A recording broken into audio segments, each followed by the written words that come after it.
Hey guys, how's it going? How to check Snapchat trash bin. So first of all, open the Snapchat.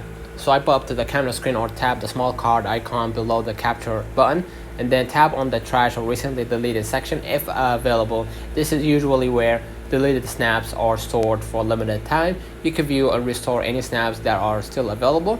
Keep in mind that Snapchat only keeps deleted snaps for a limited time, so check back soon after deleting if you're looking to recover something. So let me know in the comments if this video helped you. Don't forget to like and subscribe, and thank you for watching.